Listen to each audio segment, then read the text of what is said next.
and welcome back to Scale Smart Live. I am your host, Taja M. Graham. I am founder and CEO of OpsIQ. I am so grateful to have you guys here tonight, and I think you will find tonight to be definitely informative and a very good time of the year as you're planning out your 2026 budgets and how are you going to scale the way you want. Before we start into that, I want to again inform you as to what OpsIQ is all about as we are preparing to launch in January. So please stay tuned. Follow us on OpsIQ COO in a box on LinkedIn to find out more about that launch and how you can be a part of it.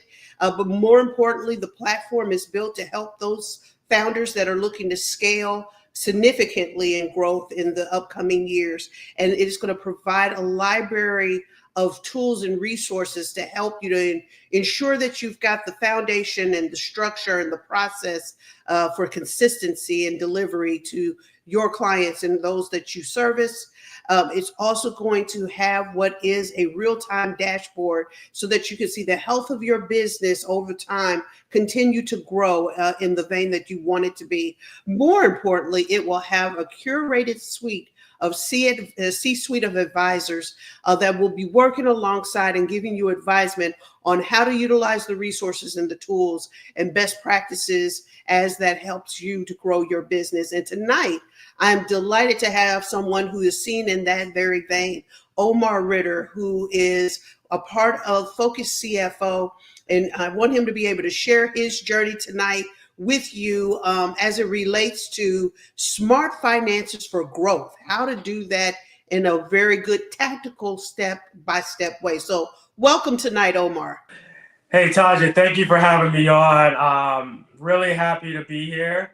Really happy to put this on video for the small business owners that at some point are going to be watching this, because I truly value small business owners. My grandfather was a small business owner. He owned a small store in South Carolina.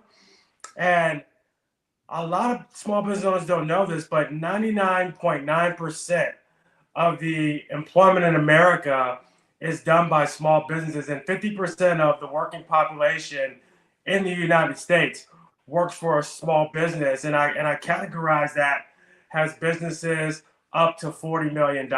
And so it truly is the driver of the U.S. economy. Well, we're delighted, and thank you for those informative tips. Tell us a little bit about your journey. I mean, obviously you were exposed to small business entrepreneurship at a young age, but tell us about what led you to what it is you do today. Yeah, so what led me to what I do today? So my history and my past is I'm a West Point graduate, and when I was at West Point, I focused in on general management. And in that general management, I really got to tip my hat and dive into accounting. So I knew that I always wanted to do something in business, having come from a family of entrepreneurs. Fast forward, I graduate from West Point.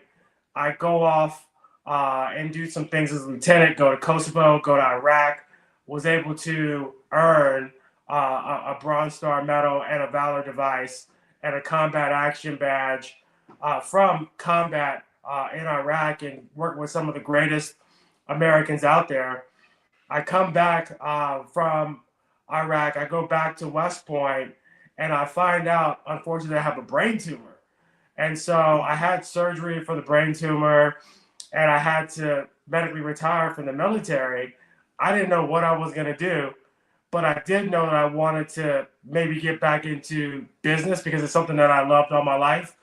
So took the GMAT, ended up at Columbia Business School.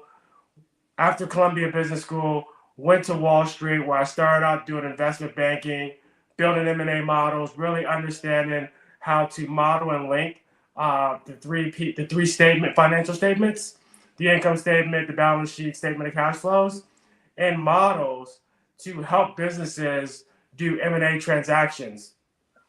Over time, I moved more over into the financial planning and analysis roles. And a highlight of my career was I got to be a CFO for $1 billion call center. So really diving into the P&L, helping the management make decisions in order to both grow and sustain that business. Wow. Wow. That's, I mean, just the story, your story and background is very fascinating in itself. And then add the element of what you have dealt with in overcoming on the personal level from a health standpoint, just demonstrates your tenacity and ability to continue to push forward. So Thank you. thanks for sharing that. And for those that heard him say, he does have a book that is a #1 bestseller on Amazon. Congratulations Thank you. on that. From West Point to Wall Street. I think we're going to share with you guys so that you can have access to that book on Amazon. There we go. So good read, and definitely an inspiring read as well, just based on your background and what you've shared. So anything other insider that you want to give a little glimpse into relative to the book tonight, Omar? Yeah, I do, because you read the title, West Point to Wall Street, you think this guy's going to talk all about West Point and success on Wall Street, but actually, the book is really about my journey to mental wellness as I worked on West Point and Wall Street. And the reason why this book has that bull on there with gold and that West Point tar bucket hat, which symbolizes that you're about to graduate from West Point, that throughout my career has been my exterior, like extremely tough. You can trust me to run through a wall for you. Intelligent, hardworking, those types of things. But that layer of gold and that tar bucket, really, it's the outside. Inside, I was accomplishing all these things. On the outside and inside, I was just burning up, eating myself alive due to pressure, stress, whatever, and really not taking the time to give myself help. So I wrote this book to say that if me, somebody that is viewed as like a tough guy, type A personality, if I can step aside and go get some help for my mental health, then so can you, right? Because only you are going to be able to make that decision to take care of yourself. Entrepreneurs, executives, Army officers, NCOs, we take care of so many people, moms as well. We take care of so many people that a lot of times we don't take care of ourselves. And so this is really my call to action for folks to take care of themselves. And so I wrote the book in that vein. Well, that is awesome. Thanks for sharing, Omar. So Thank I you. encourage others, please get that copy of the book. I have it. I'm in the process of reading it as well. So it definitely is exciting to see how you blend and make it an inspiration of action as to how we best take care of who we are in order to be able to serve and do the best we can as entrepreneurs, as founders, as well. So let's jump in tonight, because you've got a lot of good topics tonight. So let's talk on this first. So let's set the stage here. When founders say they are ready to scale, they are ready to scale up, what financial clarity do you notice is usually missing in that exposure in what they're trying to do? Yeah, so when founders say that they're ready to scale, what's normally missing is that a lot of founders don't actually understand their cash flow. And so what do I mean by cash flow? So let me make it simple for you. So let's just say you own a home and you rent that home out, and the price that you rent that home for is $2,000 a month.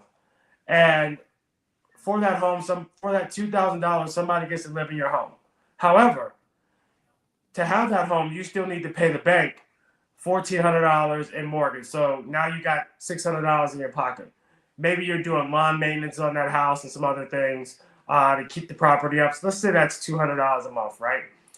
And so you're pocketing $400 in cash. Like that is supposed to be like your take home.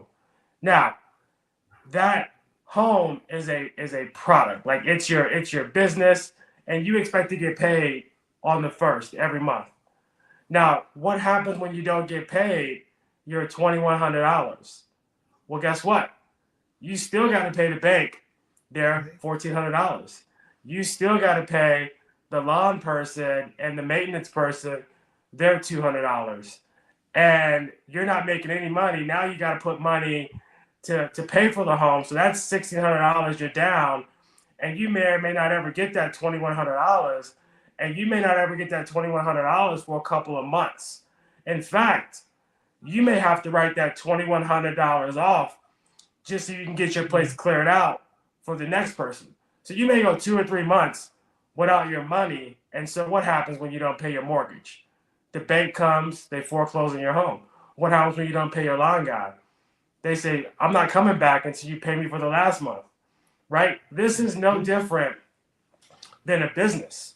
Because in a business, what happens is you look at your income statement and you say, I got $1 million of revenue from selling my product or service. Okay, great. You got $1 million. But how many people and what percentage of that is cash? So if you got $500K in cash, okay, now you have $500,000 in cash flow. And that other $500,000 that somebody bought from you on credit or they're going to pay you later on, that's sitting on your balance sheet has an accounts receivable. And so here's the deal. You may or you may not get that cash. And so founders that are trying to scale, they misinterpret $1 million for $1 million in cash, when in actuality, it may be something less than $1 million in cash. It may be $500K in cash.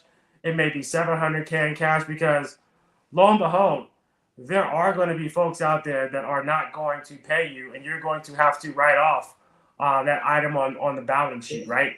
And so what happens when you do that? Well, you have accounts payable, meaning you have to pay folks, and that's sitting on your balance sheet. You got to pay your people. You got to pay rent. You got to pay for the equipment that you rent. You got to pay electricity, internet bill, etc. And so when you don't make your payments, the lights go off, employees quit, they come and repossess the rental equipment that you need to make your company run. And so you're out of business just like that, because you started spending cash that you may have needed to scale before you actually got the cash. Yeah. Yeah, absolutely. That's a very good point, in the fact of really understanding that you need to have that reserves, right, in play That's right. for those moments where bad debt might impact business, so that you can keep the lights on, as you just stated, Omar. Let's talk about the fact that, you have run a $2 billion P&L in your course of your career.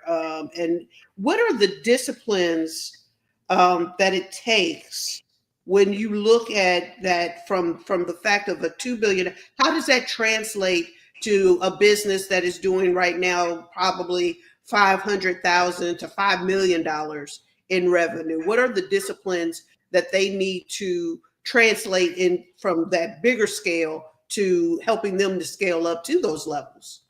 So, interesting question, and I will tell you that whether it's a $5 million P&L or a $1 billion P&L, you need to manage both of those P&Ls with the same acumen, right? If I'm doing a $5 million M&A deal or a $5 billion M&A deal, it's the same structure. I just have more experts at the table for that $5 billion deal, right? It's a lot more stress, pressure, money on the table. So you're going to really have all the experts in the room.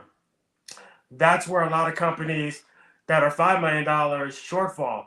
They don't believe they need to have the experts in the room. But to be quite honest, those are the people that really need the experts in the room, because they're gambling with their own money. The $5 billion company, yeah, they're gambling with some money, but a lot of that is shareholder value, equity, et cetera. It's not the CEO's personal money. And a lot of these small businesses, it's actually the CEO's money or the owner's money that's being gambled with, right? So that makes it even more important to have an expert at the table. But when you talk about income statement, statement of cash flow, balance sheet, the only thing different honestly, Taja, is the zeros behind the number, right?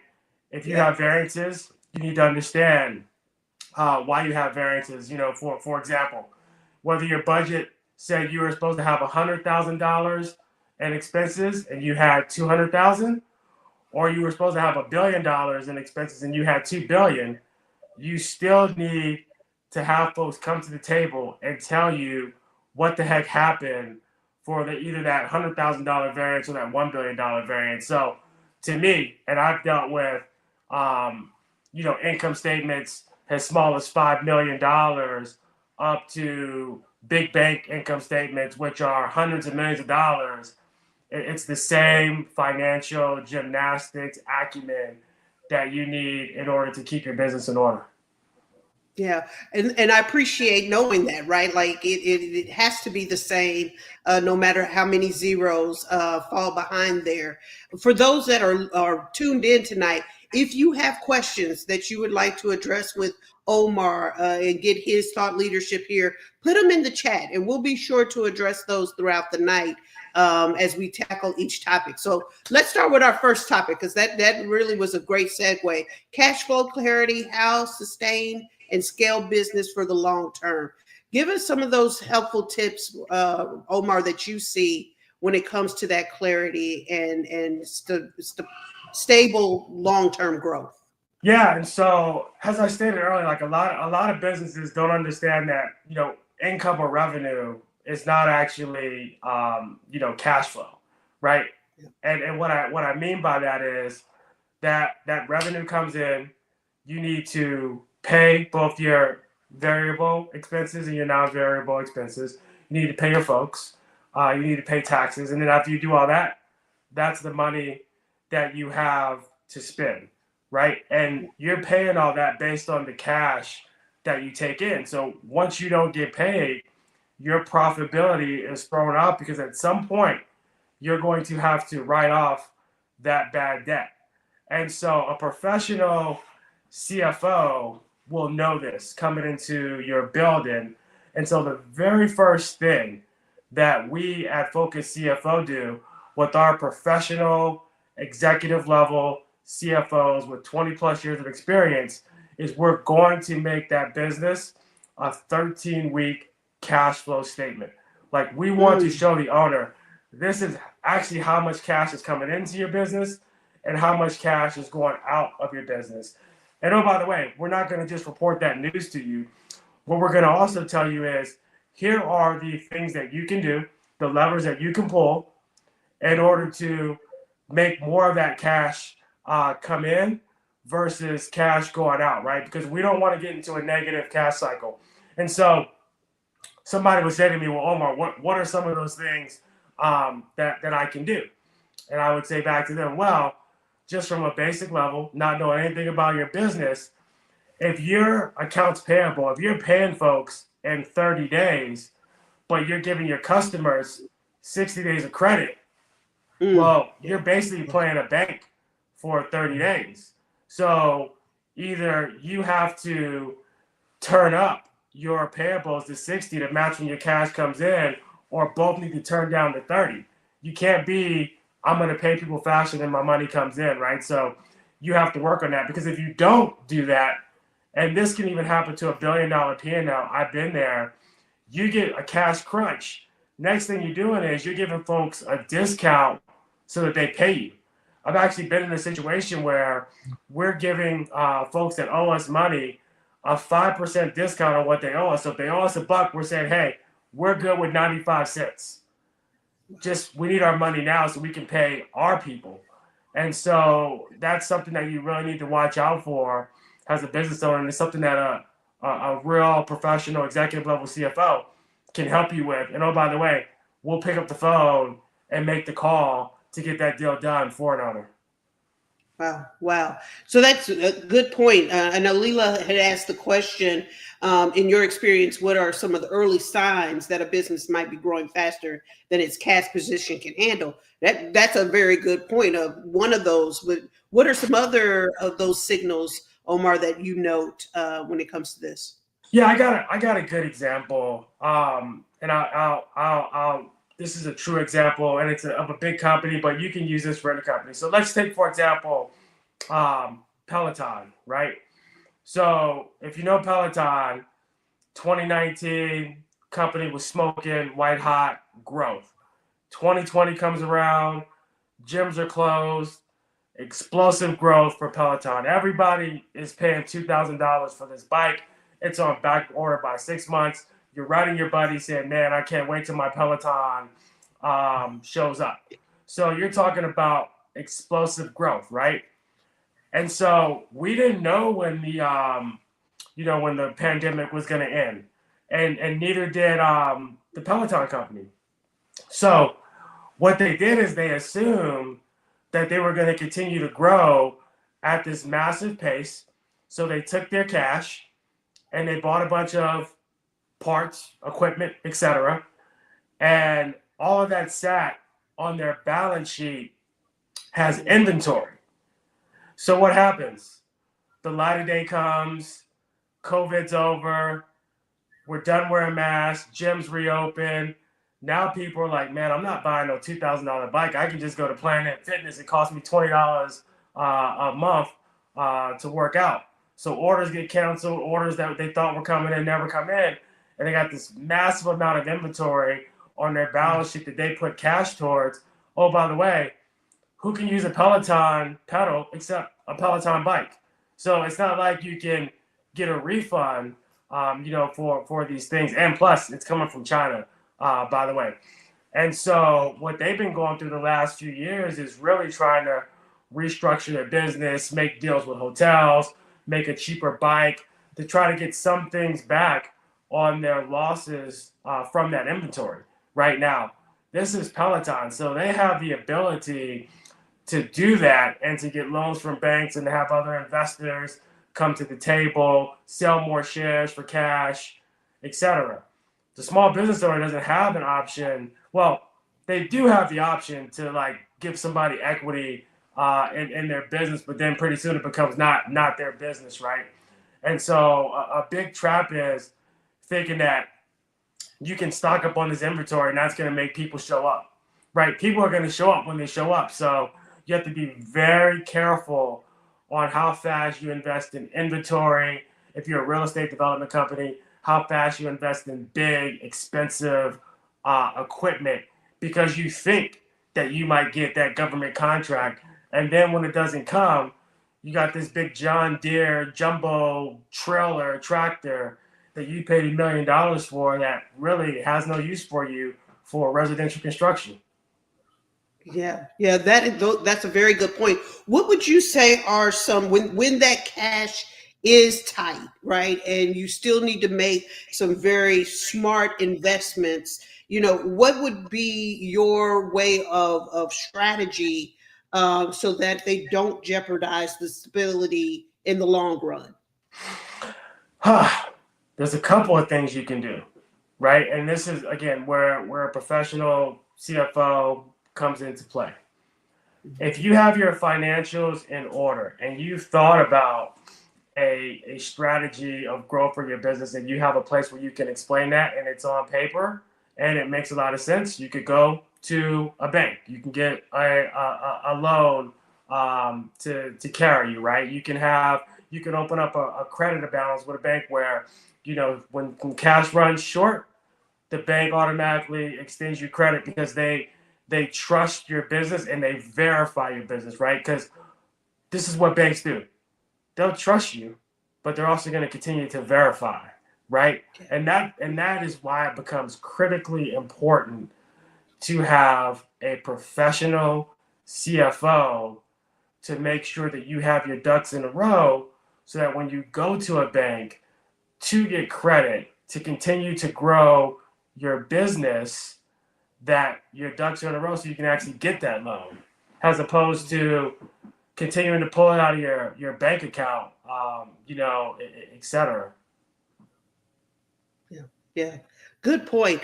Let's go to our next topic tonight, forecasting for growth, budget strategies that fuel smarter scaling. Give us your observation here, Omar. Yeah, this question's a little bit misleading because we said budget and we said forecast in the same sentence, and Right. those are two different things, right? Those are like they're like first cousins, but they don't actually do the same thing.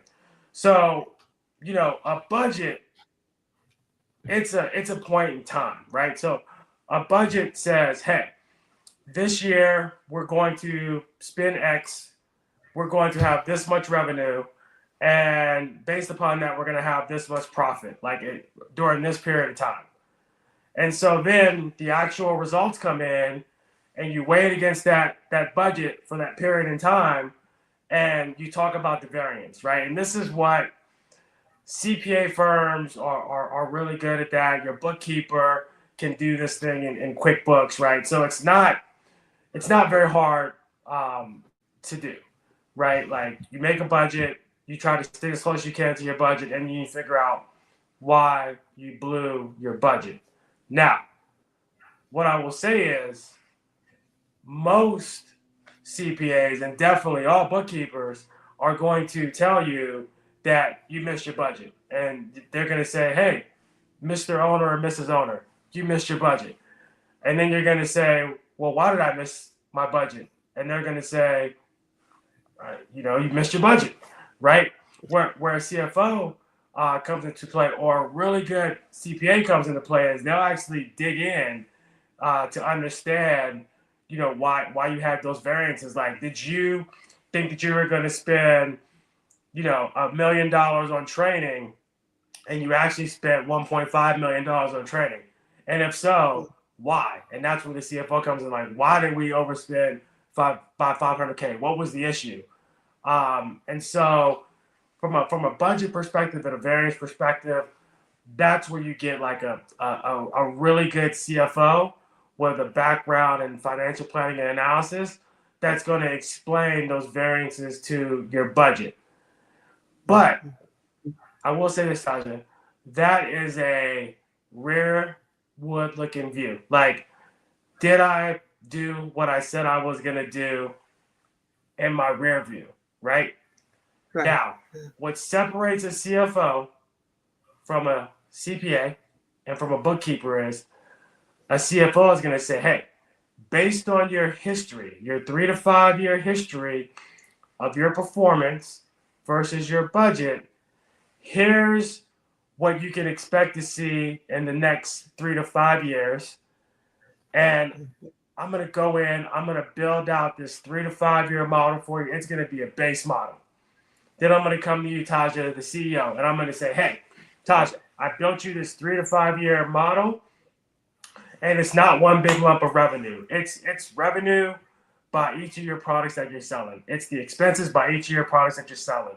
It's your profit by each of the products that you're selling. And I'm going to say, here are some levers that you may be able to pull to become more profitable. Here are some levels, like, decrease some expenses. Here are some levers you may want to pull to increase your revenue. Like, maybe this is a really great marketing channel. You should spend more in this channel and dump this other thing that you've been doing because it's got no returns coming to it, right? And so by taking those product P&Ls, you combine those for the company P&L, but you make decisions and you forecast based on that product P&L, because what we want to do as professional CFOs is lift the hood, to that car and say, this is what we think you need to do in order to drive value in your business, increase your profitability, and make it something that you can actually scale, grow, and pass on if you want to, has generational wealth, to your folks. Yeah. Yeah. No, that's very helpful. So, and I saw a question about, what are the levers? Yeah, there we go. What forecasting principles stay consistent regardless of the size? And even I want to add on to that, Omar, when you are one of those founders that hasn't yet built out a finance team or even has a CFO in play for their business just yet, they haven't gotten to that level where they can make that investment. What are some tactical things they can do to really simple ways that they can improve on what is their forecast to ensure that they can reach to that budget goal that they had in mind? Yeah, well, some things they can do is one, watch your cash. That's number one. Number two, you got to realize like trees don't grow to the sky, right? Just because you grew by $1 million last year and $1 million this year doesn't mean it's happening, next year, right? So you really need to have goals for yourself that are achievable. So part of that is watching your cash, so you can reinvest in your business. Another piece of that is know who you are, right? If you just know who you are and you've got a business plan and you have a strategy for what you want to do from a business perspective, like stick to your gun, stick to your plan. For example, if you're really good at making t-shirts and that's your business and you're making t-shirts and you're selling, things are going great, don't automatically jump to making jeans because you're selling t-shirts. Like you're not necessarily gonna, sell the volume of jeans and grow your business. Like you need to actually test the market first. Like, does the market even want your jeans? Like they want your t-shirts, right? Know what the risks are to your business, right? So continue to do market analysis. But I can't stress enough counting your cash, and don't you dare ever think just because you make it, people are going to come and buy it, because people's minds and what they like, it changes with the wind. Yeah, absolutely. Being able to identify that audience gets trickier every time, and how to Right. communicate with them. But I'm hearing you loud and clear. Count them coins. Make sure You you gotta you know gotta make how sure. much Yes. cash you have on hand. Yes. Right. Yeah, absolutely. Absolutely. As founders are looking to forecast expenses and those costs that are associated with them being able to do business, what are they typically missing? What are those sneaky expenses that just go unaware, you feel, consistently? That's it. That Taja. So listen, there are whole entire industries that are being built today that are just checking for expenses. I'll give you, for example, on my phone, I have an application that just tracks like my credit card expenses and the stuff I pay automatically. I Okay. don't know about you guys, but one day I can sign up for Disney Plus because I want to watch a fight, and next thing you know, I got Disney Plus for the next year, and I don't know until that charge comes up, right? And so you have to watch like what it is that you're actually paying for, and if you're actually getting value out of that thing, right? You don't want to be paying for two accounting systems at the same time.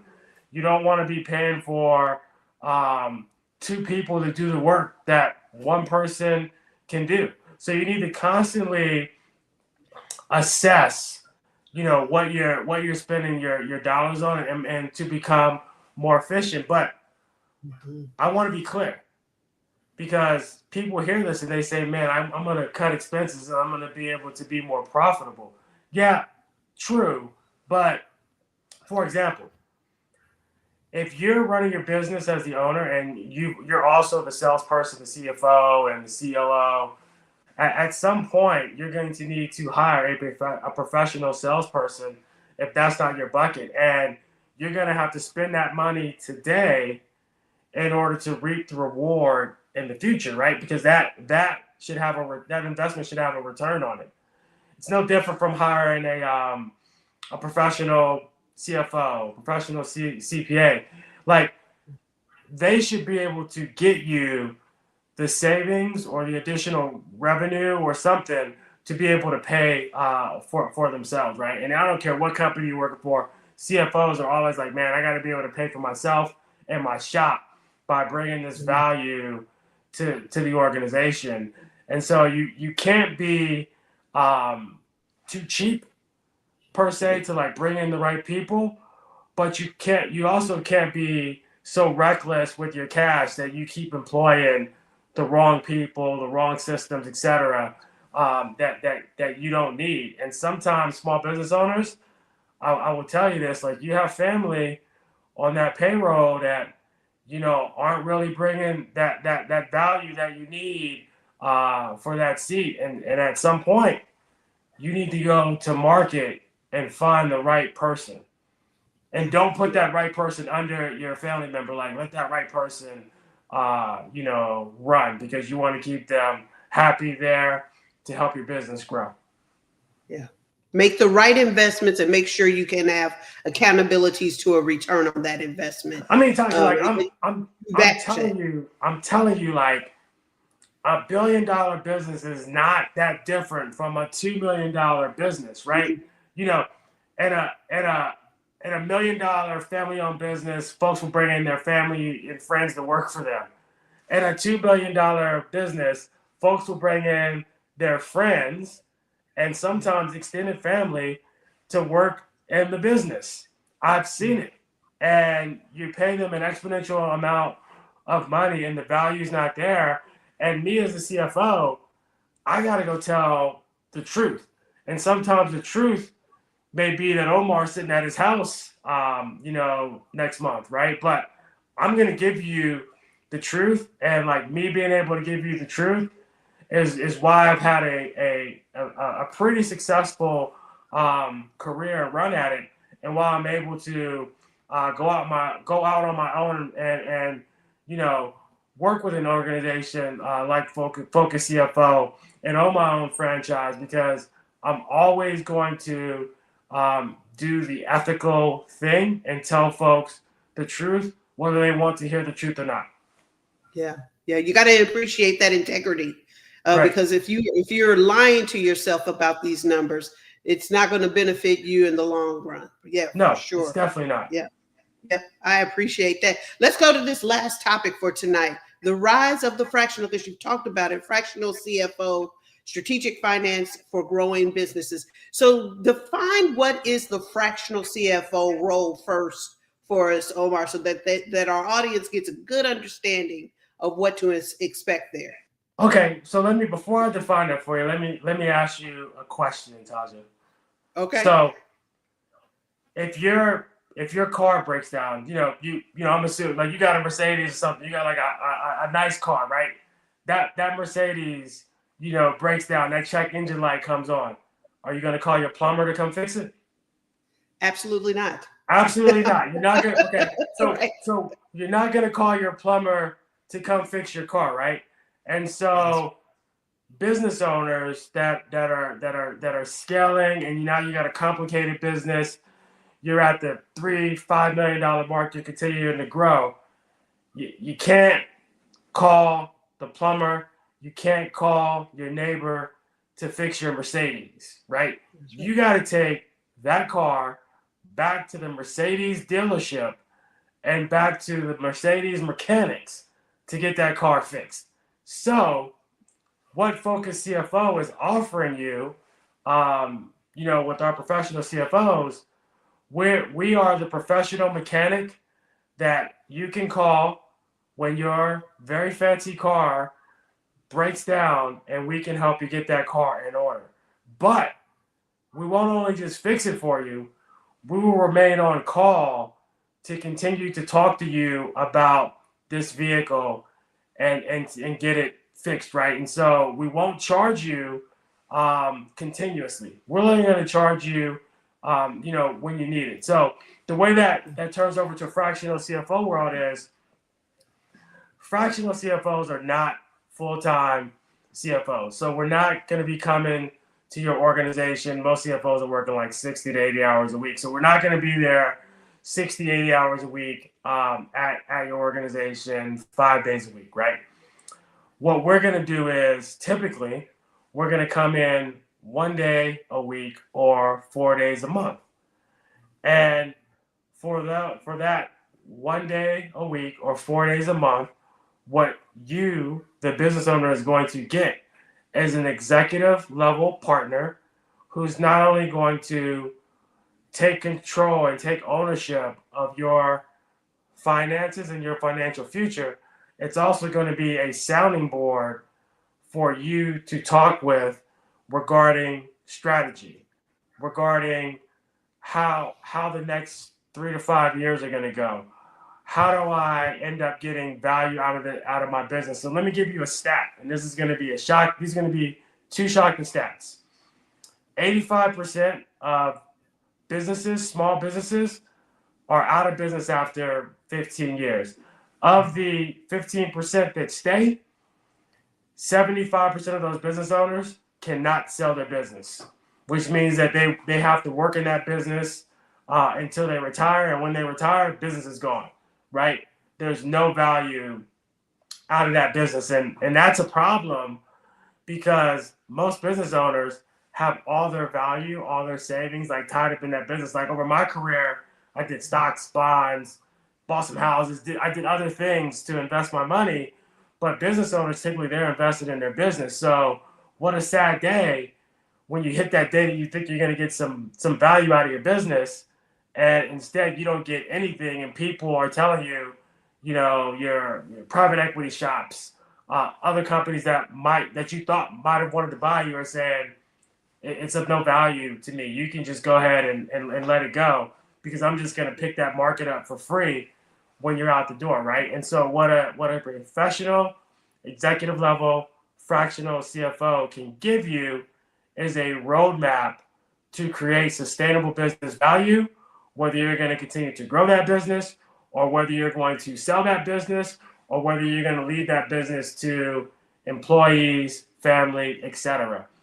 On top of that, what we can do, and I have this phrase for us, and it's we look old because we are old, right? Like this, I didn't just dye my beard. This kind of like I'm actually like getting into my 50s, and I'm actually one of the young folks for Focus CFO.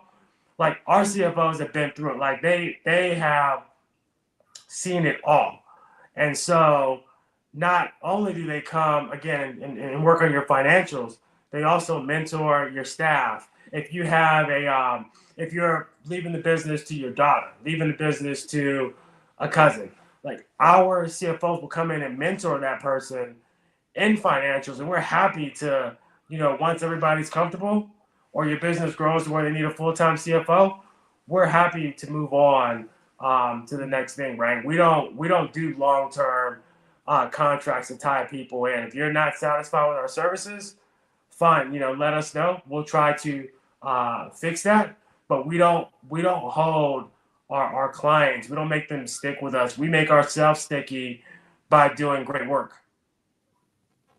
That is wonderful, and that expresses again the importance of having that type of level of executive who's seasoned and understands a lot of different dynamics when it comes to your finances or how to operate your business. There's several different fractionals that exist out there to support you in that. So before we leave out, we got 1 minute left, Omar, and I want to thank you again for being on tonight's show and sharing your knowledge base with us.